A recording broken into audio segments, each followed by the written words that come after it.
¿Qué es lo más perturbador o inexplicable que has experimentado? Cuando mi hermano tenía unos 7 años, un día se despertó actuando de forma muy extraña y no se levantaba de la cama. Mi mamá entró a ver cómo estaba y él empezó a sollozar. Fue algo horrible, sonaba tan lleno de desesperación. No era el llanto típico de un niño de 7 años. Estaba profundamente alterado y eso nos preocupó muchísimo a las dos. Mi mamá no paraba de preguntarle, ¿qué pasa? ¿Puedes decírmelo? Después de varios largos minutos, por fin se confió con ella. Le dijo que había estado viviendo el mismo día una y otra vez, y que siempre era exactamente igual. Pero eso no era lo que lo tenía así. Lo que lo hizo romper en llanto fue que hoy era el primer día en muchísimo tiempo donde algo había cambiado. Nunca volvimos a hablar del tema. A los pocos días él parecía estar bien, pero yo todavía no tengo idea de qué fue lo que pasó. Conozco a mi hermano y no es algo que inventaría de la nada. Desde mi perspectiva, es algo completamente inexplicable. Publiqué este comentario en otro post, pero también aplica para esta. Mi mamá me contó que cuando estaba embarazada de mi hermano, solía tener pesadillas horribles con figuras de sombra que la acosaban 2 o 3 veces por semana, afirmando que venían por él. Ella nunca entendió a qué se referían hasta que dio a luz a mi hermano con 8 semanas de prematuridad. Desafortunadamente él no sobrevivió. Mis padres tuvieron que tomar la difícil decisión de desconectarlo para dejarlo descansar en paz. 2 días después de todo ese calvario, ella tuvo exactamente la misma pesadilla, pero esta vez se burlaban de ella diciéndole, ya lo tenemos, ahora es nuestro. Nunca más volvió a tener una sola de esas pesadillas. De eso hace ya 20 años. Hace años, un niño estaba pescando con sus padres en un bosque en algún lugar de Estados Unidos. Mientras sus padres estaban distraídos, un hombre se le acercó y le pidió que fuera a cenar a su casa. El niño aceptó y perdió la noción del tiempo. Se hizo tarde, así que se quedó a pasar la noche.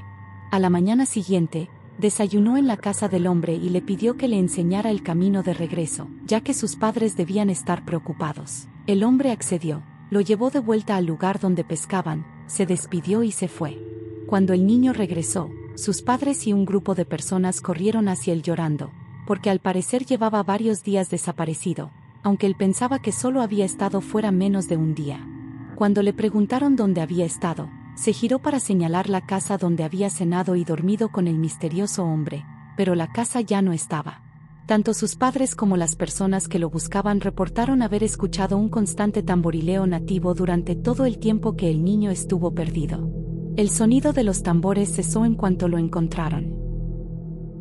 Estaba jugando con un dron y un amigo en nuestra escuela primaria fuera del horario de clases.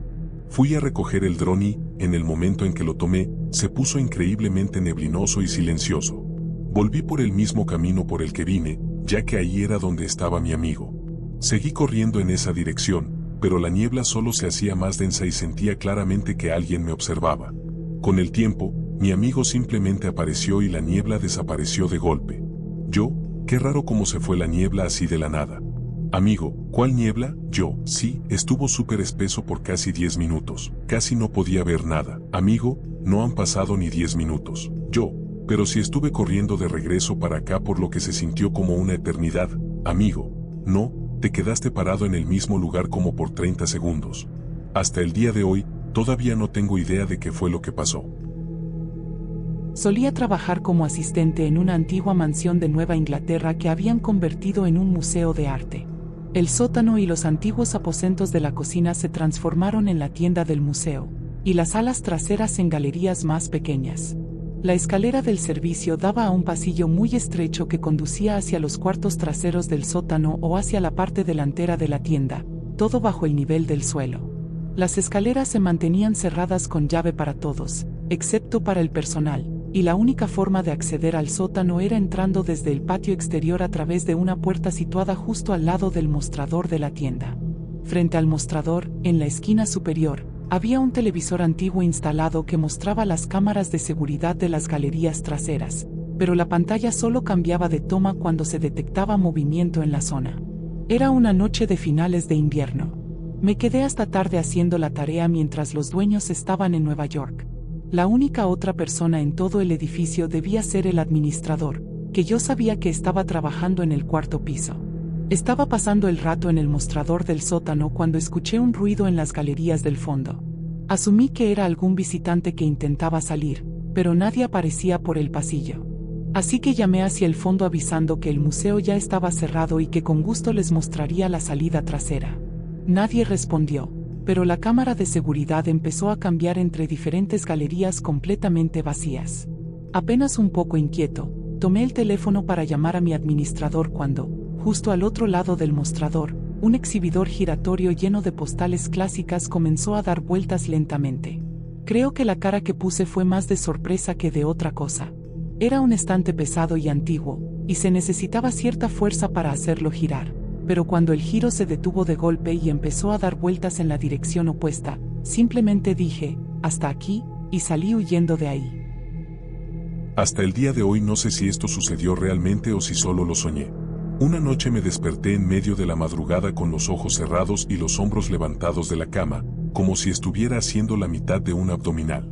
Mi brazo derecho también estaba levantado, flotando en el aire con la mano apuntando hacia el techo. Con los ojos aún cerrados, sentí un agarre firme en mi mano, como si alguien me la estuviera estrechando. Abrí los ojos y miré hacia la oscuridad.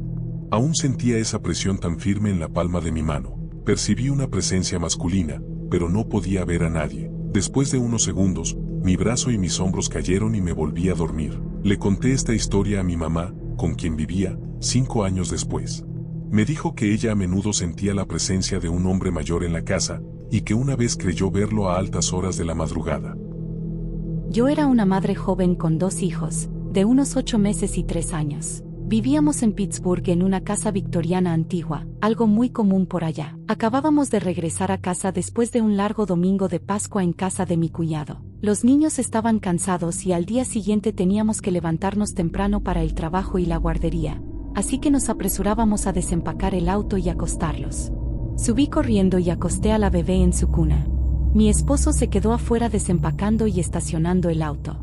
Cuando volví para llevar a mi hijo a la cama, por razones que no puedo explicar, en lugar de subirlo al segundo piso, simplemente caminé hacia la sala, encendí la televisión y le pregunté si quería ver un rato la tele con mamá. Esa noche estaban pasando Peter Pan, la versión antigua con Mary Martin. Él, encantado, se acurrucó conmigo en el sofá de la sala a oscuras a mirar el programa. Mi esposo entró y me preguntó qué demonios estaba haciendo, que por qué había encendido la tele si teníamos que acostar al niño. La verdad no podía explicar mi impulso, así que solo le dije que no se preocupara, que en un ratito lo subiría. Y seguimos viendo la televisión. Conforme pasaba el tiempo, mi esposo se preocupaba cada vez más por lo tarde que se estaba haciendo y por qué me negaba a acostar a nuestro hijo. No paraba de pedirme que apagara la tele y lo llevara arriba. Entre más se molestaba él, más terca me ponía yo con la idea de no llevarlo a su cuarto.